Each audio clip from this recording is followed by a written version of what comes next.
Hello friends, Praveen Ahir kitchen YouTube ચેનલમાં આપનું સ્વાગત છે। જય શ્રી કૃષ્ણ। મિત્રો, આજે આપણે બનાવીએ છીએ મગની દાળના લાડુ। અને જો મિત્રો તમને મારા વિડીયો સારા લાગતા હોય તો લાઇક અને શેર જરૂરથી કરજો। અને હા મિત્રો, મારી ચેનલમાં નવા હોય અને હજી સુધી સબસ્ક્રાઈબ ના કર્યું હોય તો પ્લીઝ સબસ્ક્રાઈબ કરી દેજો। તો ચાલો બનાવીએ મગની દાળના લાડુ। તો મિત્રો, આપણે મગની દાળની લાડુ બનાવવા માટે આપણે આ પોણો કપ મગની દાળ જે ફોતરી વગરની આવે છે એ લીધેલી છે। અને અડધો કપ એનું જ માપ કરેલો છે। અડધો કપ ઘી લીધેલું છે, ઇલાયચી પાવડર લીધેલો છે અને આ કપનો અડધો કપ ખાંડનો પાવડર લીધેલો છે। ખાંડને મેં મિક્સરમાં પીસી લીધેલી છે, એનો પાવડર બનાવી લીધેલો છે। આપણે પાવડર જ આમાં ઉપયોગ કરવાનો છે, તો આપણે આટલી સામગ્રીની જરૂર પડશે। તો મિત્રો, આપણે મગની દાળના લાડુ બનાવવા માટે સૌથી પહેલાં આપણે ગેસ ચાલુ કરીશું અને એની ઉપર આ પેન મૂકેલી છે, એમાં આપણે આ ડ્રાય રોસ્ટ કરીશું। આપણે લો મીડિયમ ઉપર જ આપણે આ દાળને શેકવાની છે। આવી રીતે રોસ્ટ કરી લેશું।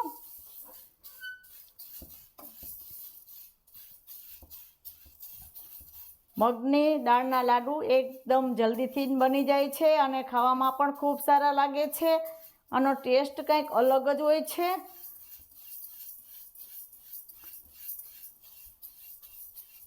આપણે આવી રીતે શેકવાનું છે। આપણે પહેલાં પેનને ગરમ થવા દેવાની છે, પછી આપણે લો ફ્લેમ કરી નાખવાની છે। પહેલાં મીડિયમ ફ્લેમ રાખવાની છે। કોઈ પણ મહેમાન આવ્યા હોય ત્યારે આપણે કંઈક સ્વીટ બનાવવાનું મન થયું હોય તો એના માટે આ બેસ્ટ રહેશે। તો આવી રીતે આપણે દાળને શેકી લેશું। તો મિત્રો, આપણે આ દાળ શેકાવાની સુગંધ પણ સરસ આવવા માંડી છે અને કલર પણ આનો ચેન્જ થઈ ગયો છે। હવે આપણે આ ગેસને બંધ કરી દઈશું અને આને આપણે એક પ્લેટમાં કાઢી લઈશું। તો મિત્રો, આપણે આ દાળને પ્લેટમાં કાઢી લીધેલી છે। આને થોડી વાર ઠંડી થવા દેશું, પછી આપણે આનો પાવડર બનાવી લેશું। મિત્રો, આવી રીતે મેં સરસ પાવડર તૈયાર કરી લીધેલો છે। તો હવે આપણે આના લાડુ બનાવીશું। હવે આપણે આ ગેસ ચાલુ કરીશું। એમાં આપણે આ ઘી જવા દઈશું।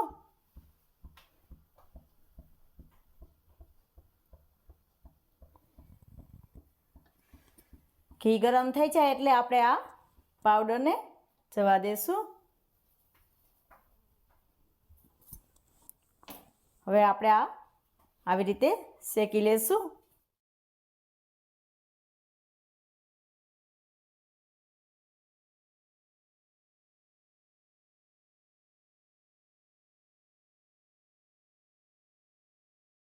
આવી રીતે આપણે સરસ શેકી લેવાનો છે।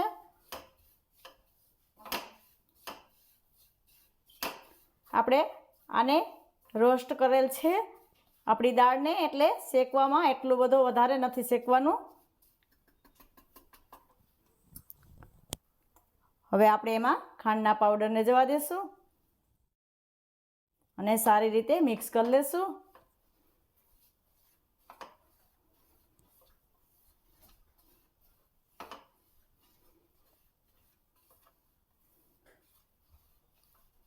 આવી રીતે બધું મિક્સ કરી લેશું। આવી રીતે 1-2 મિનિટ માટે શેકશો એટલે આવી રીતે સરસ બધું થઈ જશે।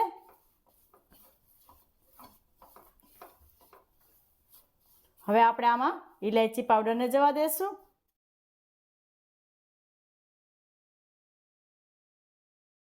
અને સારી રીતે મિક્સ કરી લેશું। પછી 2 મિનિટ માટે આવી રીતે કરો એટલે સરસ આપણા લાડુ તૈયાર થઈ જાય છે।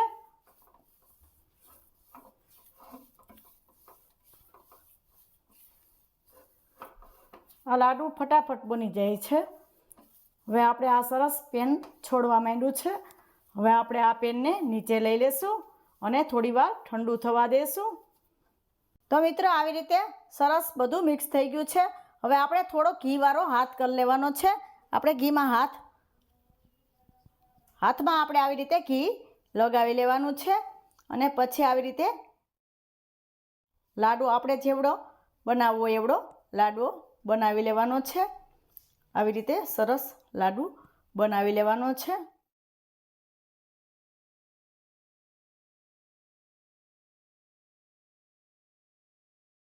આવી રીતે એકદમ મસ્ત લાડુ તૈયાર કરી લેવાનો છે. પછી આપણે આને પિસ્તાથી ગાર્નિશ કરી લેશું. આવી રીતે આપણે બધા લાડુ બનાવી લેશું.